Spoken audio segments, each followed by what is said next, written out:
Blended workforces are one of the hottest talent strategies today, where employers are using a mix of traditional employees with external resources like independent contractors, coaches, consultants, vendors, and technology solutions, all in order to enhance competitiveness, ensure cost flexibility, and expedite business goals.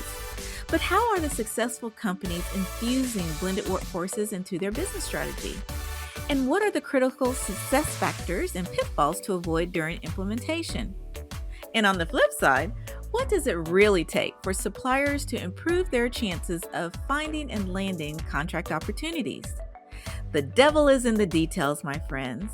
I'm your host, Karen Farrell Rhodes, and it's time to get smarter about blended workforces at work.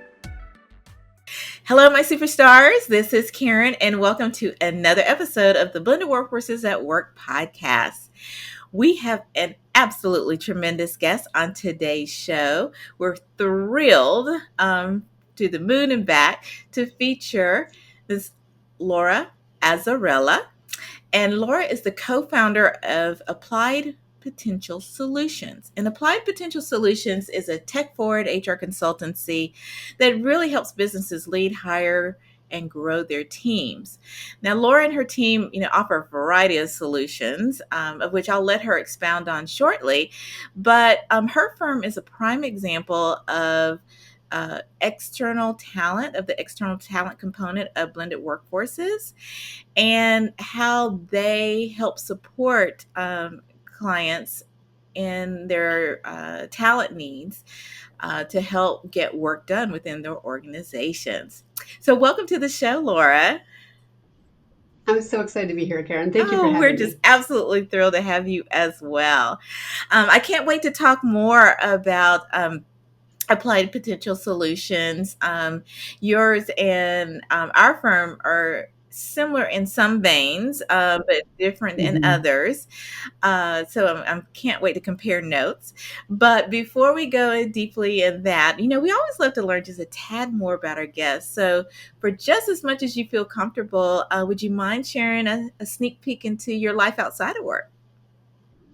Absolutely. So before getting into HR, I was actually studying media production. So I love audio, visuals, a lot of artistic sort of endeavors. And I am a consummate nerd. Those things kind of fold one into the other. So I'm talking 1999 learning HTML to create video game like walkthrough websites. I still play video games to this day. So I'm super passionate about this stuff because I love to know a lot about a lot and strategy and just the ability to apply my skills in any situation. So huge nerd for life. Love being one. Well, you have a fellow, I don't know if this is a term, but sister in nerdness right here with me as well.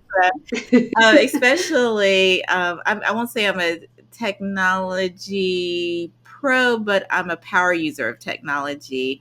And couldn't help to be, because of 20-year career in corporate and technology companies, it kind of rubs off, if you can.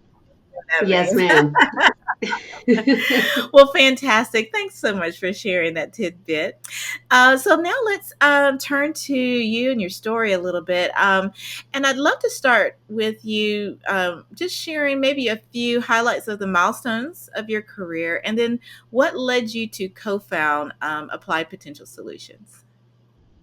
Absolutely. So, when I found your podcast, I was so thrilled because my life has been, for the most part, a lot of blended workforce sort of techniques.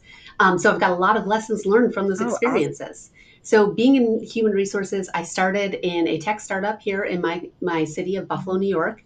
And unfortunately, startups kind of wane and wax, and I was laid off. But I decided to pursue HR, got my master's degree, and went into a 24/7 heavy industrial manufacturing startup, state of the art linerboard cardboard recycling machine. And there I got to see a lot of blended workforce sort of capabilities because we were bringing in consultants here and there to optimize the machine. Things weren't going really well after startup. We built it to OEM standards, but it's not necessarily delivering the product that we anticipated. So bringing in consultants, I was able to learn a lot about integration or lack thereof into the KPIs, metrics, and success of the organization. Worked there for a number of years, transitioned over into higher education, which has a lot of opportunities for blended consultants, individuals where you don't want necessarily an FTE and the headcount, so you've got a consultant to come in and do one or two really good things. A lot of situations with payroll and other HRIS or system implementations, worked in the federal government for a bit.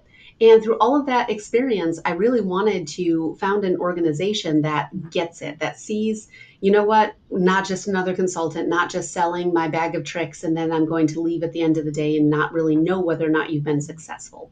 So that was really having lived all those experiences and seeing what works and what didn't is really what kind of drove my interest in starting this Oh, that is organization. amazing. And so can you also share with us just at a high level, give us a feel for the suite of services that you offer and how that helps your clients?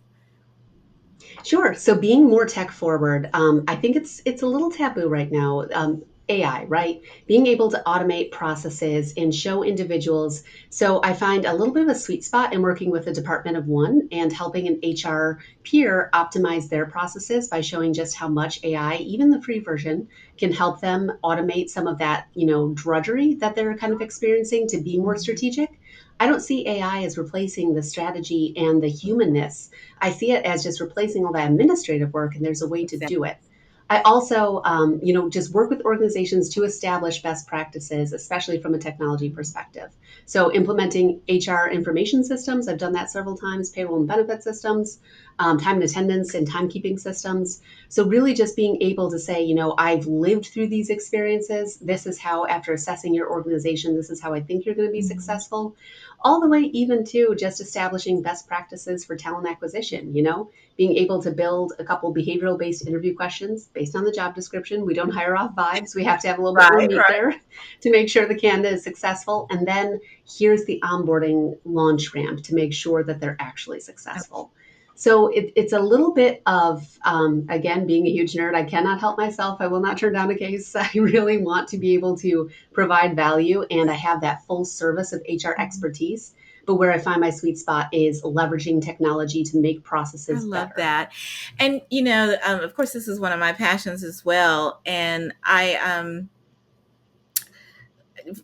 first about AI. So I was on a panel probably about a month or two ago, and we were talking about it was with CHROs and CPOs of Mhm. organizations, and we were talking about AI. And what I don't know if the listeners realize is that most HR leaders did not get quote unquote trained in technology over time, but Right. you have had to like learn or catch up or know enough to help lead the organization on the people or the HR tech side, or what have you. Mhm.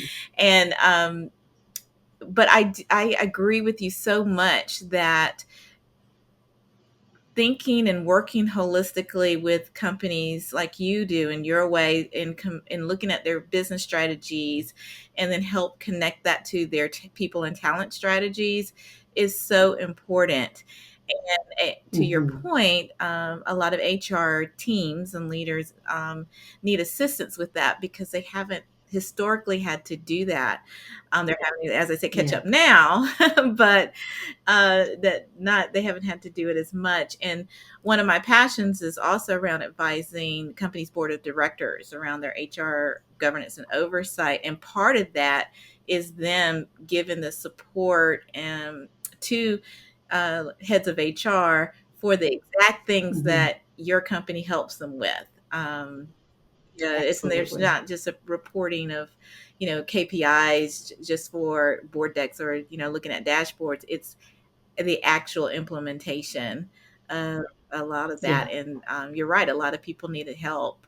So congratulations on your success so far. That is just Thank you so amazing. much. um, and I'm just curious, in maybe some of your more, recent clients, since AI is a buzzword, although as I always tell my listeners and me coming from, over, gosh, 15, I'm telling my age now, 15 years and 17 years in high tech, AI has been around forever, actually. Yes, absolutely. It has advanced And over time, but it's been forever. I'm sorry. yep, that little that little squiggly line in Microsoft Word, that's Yeah, AI. It's been taught how something should be spelled and asking, did you mean to do that? It's been around for ages. ages, ages. It's just become like a buzzword now, and everybody's talking about it. But yeah, it's been around forever. But I'm just curious, with your clients, what are some of the trends that you're seeing that they're really struggling with? And let me start there because I have a ton of questions to ask you, but maybe one or two trends that you see your clients struggling with right now. Yeah, unfortunately, a lot of processes where I think, I kind of joke with my HR colleagues, Buffalo is about 7 to 10 years behind the rest of the nation as far as technology and HR Really? processes. So, right, wrong, or different, I see a lot of paperwork Mm. processes. And it could even be something as simple as, okay, we can't afford this system. I get that. I respect that. We have a Microsoft Office suite. So could we use Power Automate? Could we do a Microsoft list that is this beautiful form to Uh-huh. intake data, then flips it over into the back end and builds some reminders for you? There's opportunities to use the existing technology. Google Suite Office products Yep. as well has another opportunities for automation, for reminders, for processes to be better than what they currently Mhm. are. So I think unfortunately it might be a little bit reductive for your listeners, but that's kind of the world that I see right now. And just being able to get people understanding that there is a whole other level of technology that exists and we need to get Oh, up there. absolutely. Absolutely. And in your opinion, what should both the C suite leaders in support of their HR leaders, um, how should they help them and be a great support network as they're trying to um, put together the dots, if you will, of what should be implemented within their companies? Mhm. Absolutely. So I think over the last couple of years specifically, I think COVID did a wonderful Mhm. branding for human resources as that strategic business partner because all of a sudden we were healthcare providers and nurses and contact Yeah. tracers. So I think the value of us being able to, turn on a dime and pivot and create new processes and procedures, I think that did a lot for our Mhm. support with the Mhm. C-suite. Think being able to advise that yes, HR is a cost line. We do not create value as far as product and sales. But what we do is we allow the organization to look at data. And if we're freed up and allowed to be a little bit more strategic, what we can anticipate is the turnover rate, the absenteeism rate. We can be doing active things to preempt engagement Yeah. issues. We are an organization that collects the data of feelings and culture and is able to anticipate the way that we can pivot the organization from that. So being able to be tech forward helps us do that and analyze and make the organization Oh, better. absolutely. And I think this is a good thing that HR is, getting a stronger seat at the table. I do think there's Yes. still room for improvement in some organizations and industries, but baby steps are half the battle, and I think we're definitely going in the right direction. So I definitely agree there. Mhm. Um, I'm going to turn the tables a little bit and talk about from the vendor side of things. And I say vendor suppliers or external talent, such as yourselves, that come in and help organizations. Um, I'm really passionate about vendor readiness as well, and thinking through how to best integrate them into projects and into the culture, and how to better be team members, even though they may not be on the client's quote unquote payroll. They're still very critical and Mhm. implement instrumental to the organizations.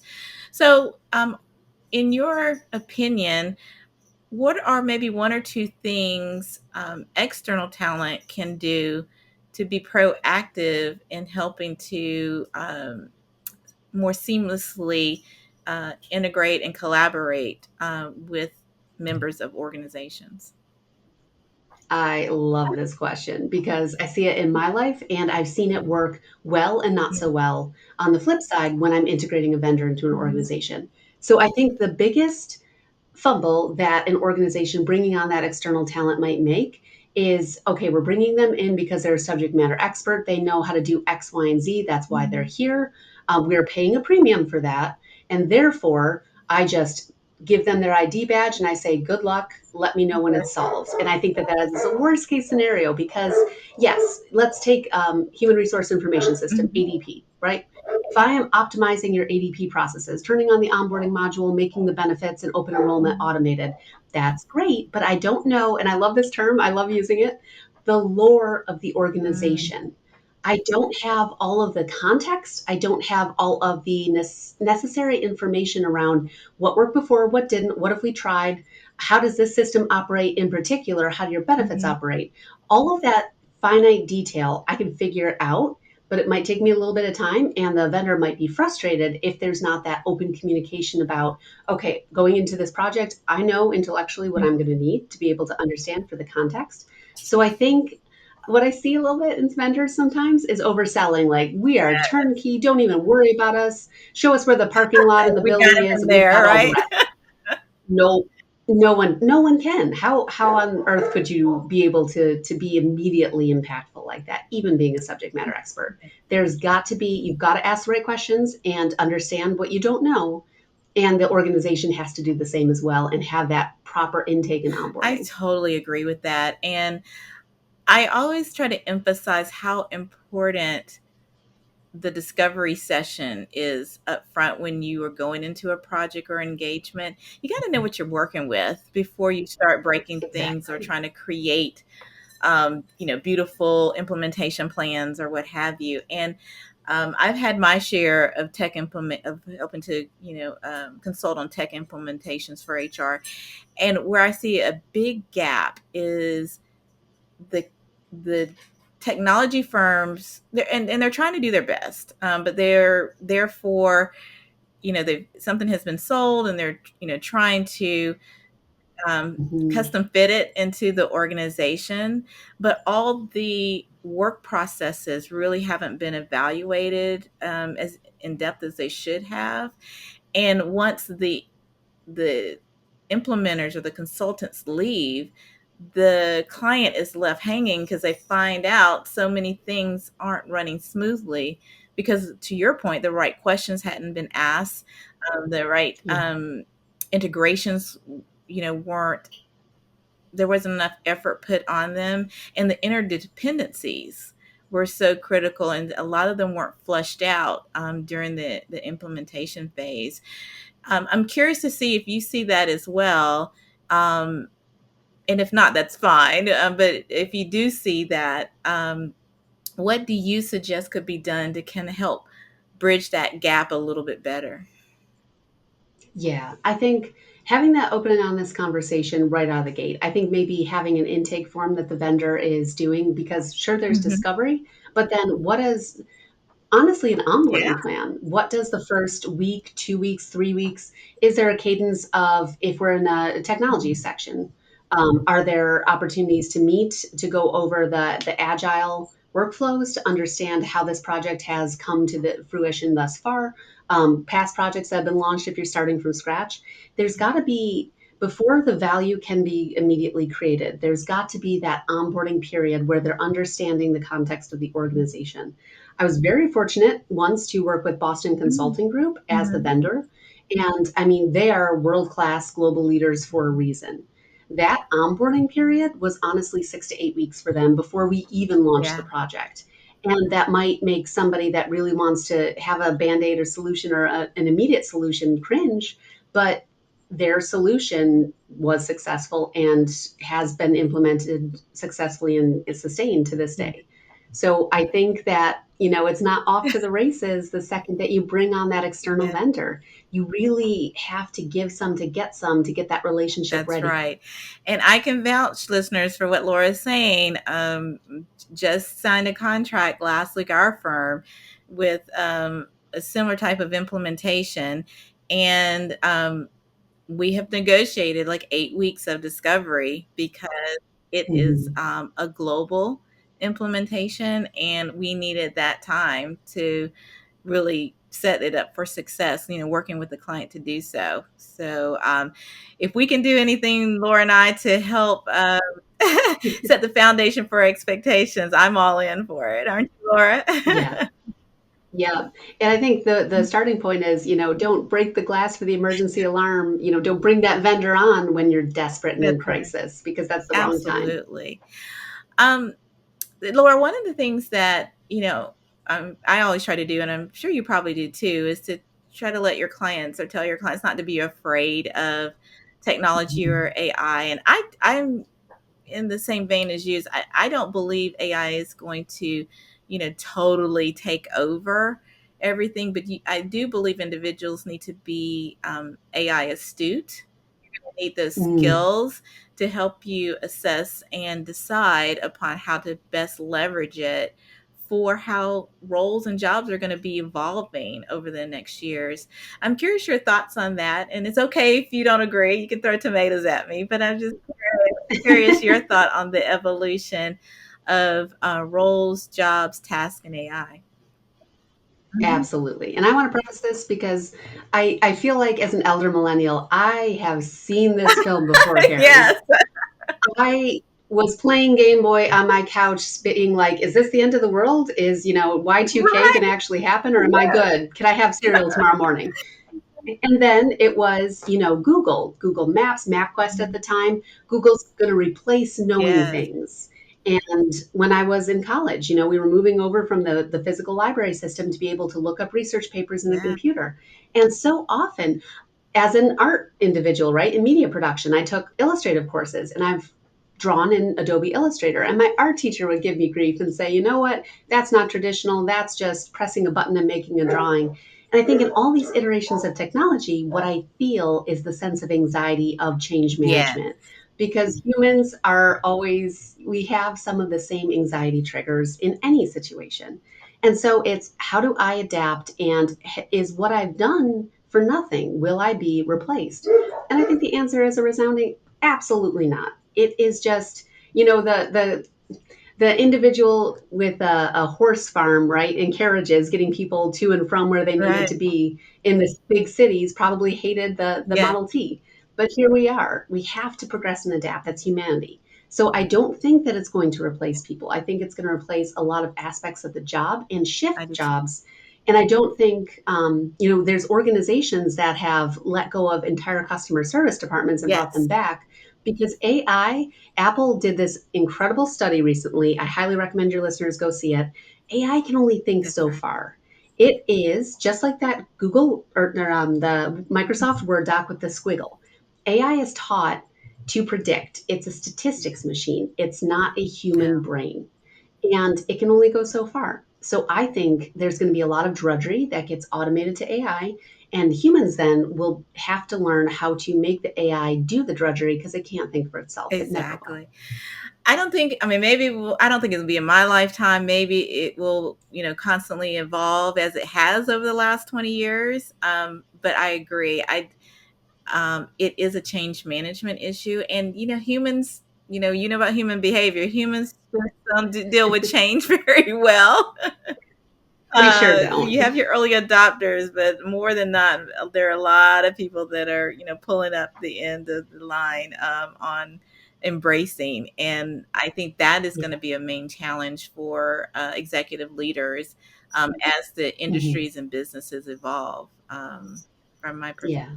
And I will caveat that point too, because one thing that I want to make clear, I've got some friends that work in the early education space with Mhm. children.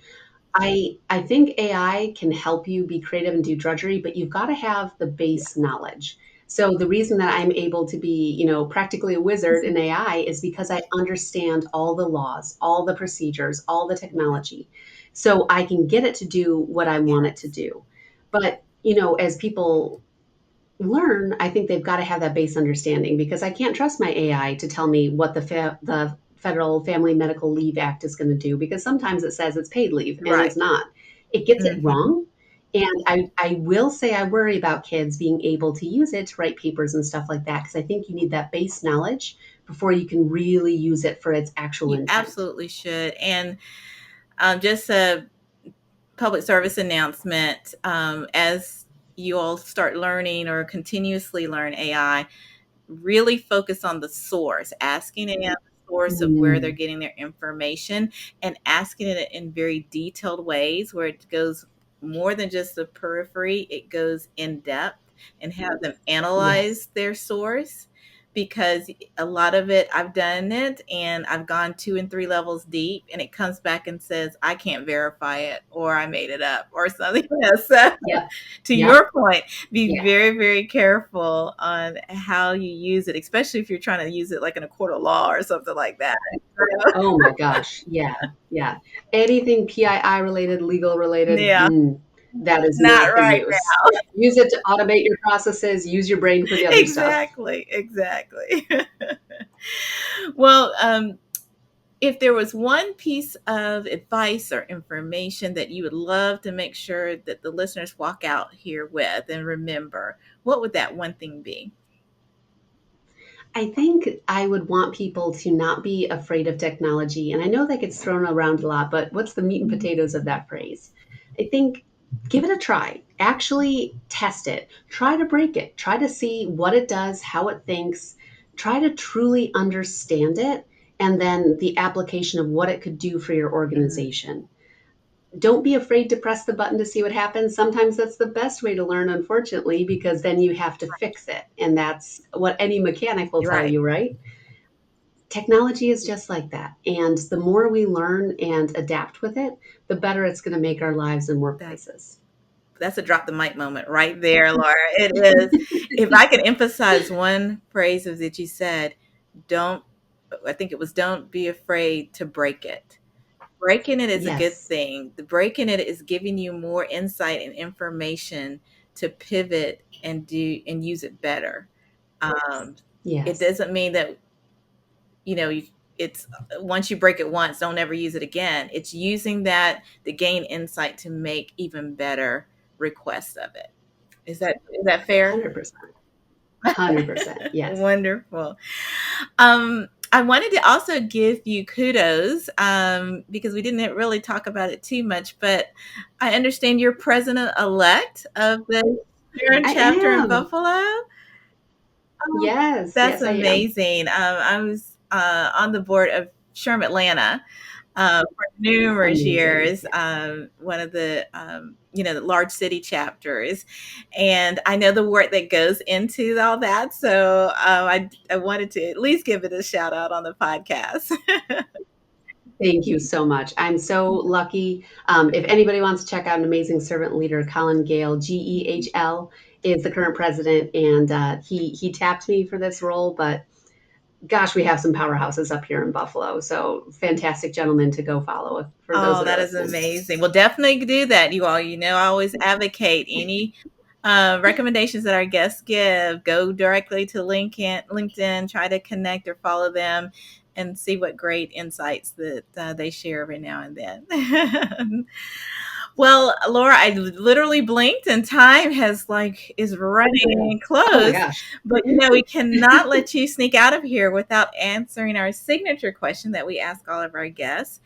And for my newer guests, let me just give you a tad of context. Our firm did scientific research a couple years ago on trying to really understand the success factors of high performing individuals and organizations. We were really focused on leadership execution. I mean, there's a lot on leadership skill building, but this was on, okay, how do you pull it all together and actually execute on a high level that a lot of people don't reach? And so out of that research came 7 big buckets. We call them tactics, but 7 big buckets that are critical to high performing leaders. And we always love to share. And so Laura was so kind to share that courageous agility really resonated with her. And courageous agility is all about having the courage and the fortitude to, take calculated risk and stand up for what you think and believe in and take baby steps, even if the future is uncertain or unclear. So it's having that courage to just take the information as we've been talking about today, make your best estimates and calculated risk, but still taking a step forward and seeing what happens because you can always pivot if things aren't perfect. So curious minds want to know, Laura, why did courageous agility really resonate with you? Yeah. So I think, you've probably seen this weaved through my conversation, but I think, you know, you can look at life a thousand different ways, but if you have an attitude of, you know what, let me try. I've never had experience with this. I don't know if I'm going to succeed or fail, but let me try. That has been the number one thing where I stepped up into leadership roles, president-elect of the BNHRA, and other wonderful opportunities I've had. And just framing my mind around that, whether it's facing a workforce system, a new client, a difficult conversation, having that courageous agility and the ability to think on my feet and pivot has got me everywhere that I've ever been in life. And so that's what I would recommend for folks to kind of think about going forward in the way they approach situations and challenges. Well, thank you so much for sharing that. And those are great, great words of wisdom. Well, I know we're out of time now, but we will definitely have information, more detailed information on your bio, links of where to find you and your organization.